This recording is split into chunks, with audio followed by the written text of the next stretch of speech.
l'Unreal Engine 5 qui dévoile les prochains visages ultra réalistes pour la next gen, 7,6 tonnes de cartes Pokémon interceptées en Chine, Squid Game condamné à mort pour avoir introduit la série Squid Game en Corée du Nord, Xbox dévoile son musée virtuel et met en avant ses victoires tout comme ses échecs, un sorte de robot satellite anti-astéroïde envoyé par la NASA, et nous terminerons avec notre idée shopping des Converse Pikachu qui ne les veut pas.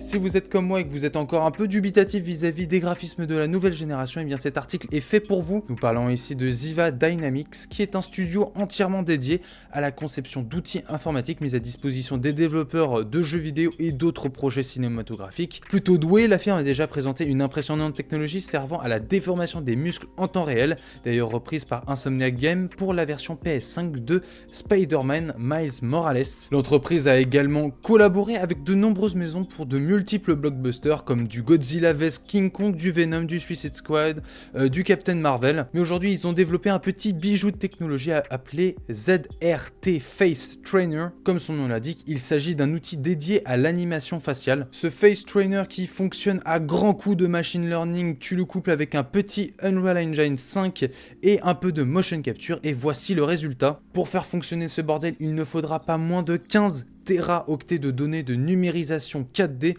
permettant plus de 72 000 formes musculaires et autant d'expressions faciales. L'article fait un parallèle avec la technologie utilisée dans L.A. Noire, jeu d'enquête qui misait tout sur les animations faciales et c'était déjà avant-gardiste pour l'époque. Nous continuons avec ce deuxième article qui est toujours de jeuxvideo.com, curieux, aujourd'hui c'est de jeuxvideo.com, pourquoi pas. Les autorités chinoises viennent tout juste de mettre la main sur une énorme cargaison illégale comprenant plusieurs tonnes de cartes Pokémon, 7,6 tonnes de fausses cartes très exactement. On parle d'un énorme magot ici puisque nous avons 20 palettes contenant chacune 400 000 boosters, ce qui vaut environ à 4 millions de cartes, en partant du principe que ces boosters étaient vendus au prix minimum de 6 €, on en aurait pour 48 millions à la vente. Ces fausses cartes Pokémon qui étaient à destination du Pays-Bas avaient pour but sans doute d'être redistribuées dans toute l'Europe, vu qu'on retrouve des cartes que ce soit en anglais ou même en espagnol. Et ce qu'il y a à retenir, c'est qu'il s'agit ici de l'une des plus grosses saisies de contrefaçon de cartes à collectionner de ces dernières années,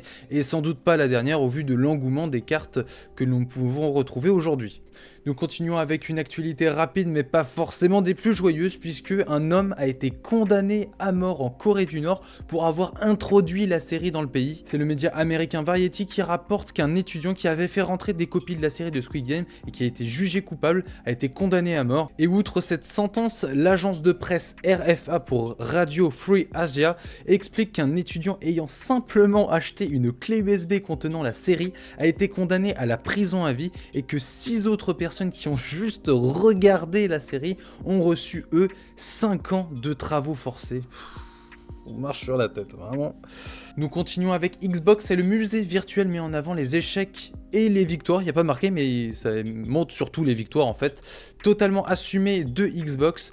Alors je vous mettrai le lien du musée en description, mais on parlait du métaverse avec Mark Zuckerberg. Franchement là, Microsoft s'est fait un petit musée métaverse super cool. C'est vraiment très bien foutu et c'est vraiment super intéressant. Du coup, je vous invite à aller le voir. Et nous continuons avec une petite news qui a fait pas mal de bruit. Blade Runner et Alien qui arrivent enfin en série, et c'est même Ridley Scott qui le confirme. Ridley Scott évoque le fait qu'il a déjà écrit le pilote de Blade Runner et qu'il est déjà en train d'essayer de vendre Blade Runner comme une série d'une durée de 10 heures. Malheureusement pour l'instant, pas encore de date. Nous continuons avec la NASA et SpaceX qui sont partis casser de l'astéroïde. La fusée Falcon 9 a pu décoller comme prévu dans la nuit de mardi à mercredi afin de permettre au vaisseau DART d'entamer son voyage. DART est en fait ce qu'on appelle un impacteur cinétique, c'est-à-dire que c'est un vaisseau de 700 kg tout de même, destiné à être projeté sur un petit astéroïde à une vitesse de 23 000 km/h, rien que ça, et le but de l'expérience est de vérifier la viabilité d'une telle manœuvre en cas de menace réelle pour tout simplement dévier l'astéroïde si jamais il venait à s'écraser sur notre planète. Et nous terminons comme promis sur nos Converse Pikachu. Pour fêter les 25 ans de la franchise, Converse s'associe à Pokémon pour une collection capsule hommage aux 151 monstres originaux. Nous avons les starters, nous avons bien évidemment du Pikachu, du Rondoudou, du Miaous. Bien noter que les chaussures ne sont pas les seules à s'habiller aux couleurs de Pokémon, puisque Converse a aussi officialisé la sortie d'une collection de prêt-à-porter comprenant Sweat à capuche noire, listant les différentes régions visitées par Sacha au cours de son périple, mais aussi 3 autres modèles colorés, une casquette et un sac à dos à l'image de Pikachu. À noter que le rendez-vous est placé pour le 10 décembre prochain sur le site officiel de la marque pour s'en procurer un modèle. Et je pense qu'il va falloir bien se brouiller parce que ça risque de partir très vite. Et c'est sur cette magnifique Converse, ma foi, que se termine cette revue de presse. J'espère que les actualités vous auront plu. En attendant, nous on se dit à demain, oui, demain pour une nouvelle revue de presse. Salut!